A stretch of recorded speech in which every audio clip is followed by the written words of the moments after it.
Yang pertama, apakah diperkenankan atau apa hukumnya jika mengelap bagian tubuh setelah wudhu seperti bagian kepala selepas wudhu? Tidak apa-apa, tidak ada masalah. Ya, hal yang dikerjakan sebelum dan setelah itu tidak ada kaitan langsung ya dengan ibadah yang telah ditunaikan, kecuali bila pekerjaan yang dimaksudkan membatalkan ibadah yang telah dilakukan. Ya, seperti setelah wudhu misalnya ada sesuatu yang bunyi yang keluar dari bagian tubuh yang memang diketahui itu membatalkan wudhu, maka itu langsung berpengaruh.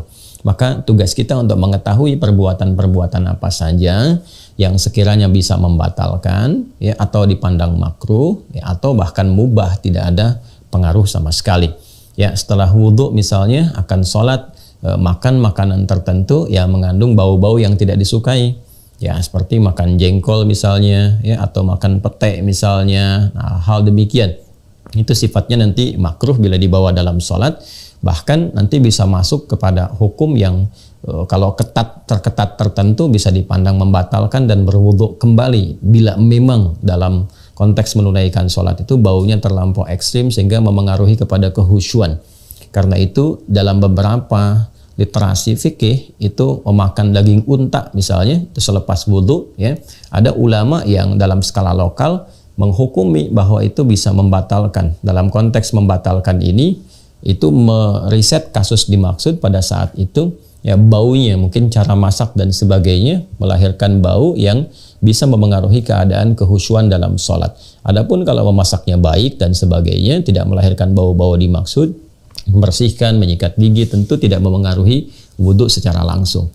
Itu contoh misalnya dari yang tadi membatalkan kemudian makruh. Nah, sekarang hal-hal yang diperkenankan yang boleh tidak ada masalah seperti mengelap misalnya kan ya, air yang telah menempel di bagian tubuh setelah kita berwudu apakah diperkenankan? Boleh-boleh saja. Ya, ada sebagian yang berpikir dalam untuk membiarkan itu sehingga merasakan air-air wudu itu meresap, kemudian juga menampakkan aura kebaikan dan sebagainya. Itu kan rasa-rasa tertentu yang tidak terkait dengan hukum-hukum tertentu. Tapi dari beberapa kondisi-kondisi sifatnya bisa kondisional.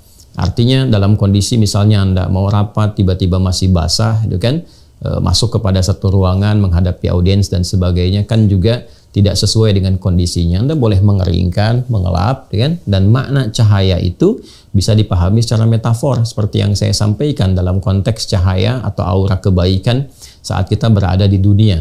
Maksudnya wudhu yang kita kerjakan itu memberikan pengaruh kepada keadaan atau suasana batin kita, diri kita, menyucikannya sehingga menggerakkan bagian anggota tubuh untuk bersikap baik. Nah, kebaikan yang dihasilkan dari wudhu itu yang secara bahasa disebut al-husnu wal-dhiya, an-nadhafah dengan at-taharah, al-husnu wal-dhiya.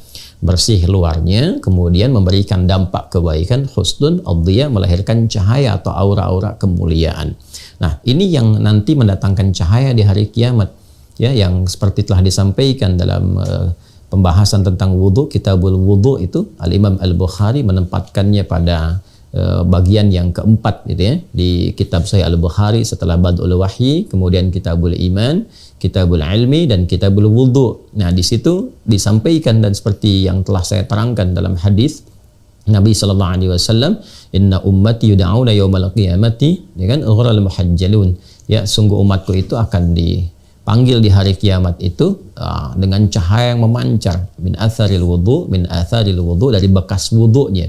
Nah, bekas wudu yang dimaksudkan di sini ada ulama yang memahami secara metafor. Jadi orang berwudu itu karena sukses wudunya, dia baik, dia bertobat, dia berdoa di akhir wudu, ya, syahadu an la ilaha illallah, syahadu anna muhammadar rasulullah, Allahumma ja'alni minat tawwabin. Ya Allah, mohon jadikan aku termasuk orang taubat. Taubat itu kan mengakui kesalahan, menyesali, dan berjanji tidak mengulangi serta mengganti dengan perbuatan lebih baik. Jadi kalau dibasuh anggota tubuh itu keseluruhannya, maka di hadis Muslim dikatakan orang yang wudunya benar dengan jatuhnya air yang dia basuhkan ya ke tempat wudunya itu jatuh, kemudian airnya bersamaan itu pula jatuh kotoran dan dosa-dosanya. Ya, jadi yang dimaksudkan ada perubahan. Wudu itu bukan perkara biasa seperti yang tuntas saya jelaskan dengan panjang lebar di sesi ta'lim. Jadi wudu yang benar itu merubah perilaku kita dan memberikan pengaruh kepada bagian tubuh yang akan digunakan untuk berinteraksi dalam kehidupan. Itu yang melahirkan cahaya.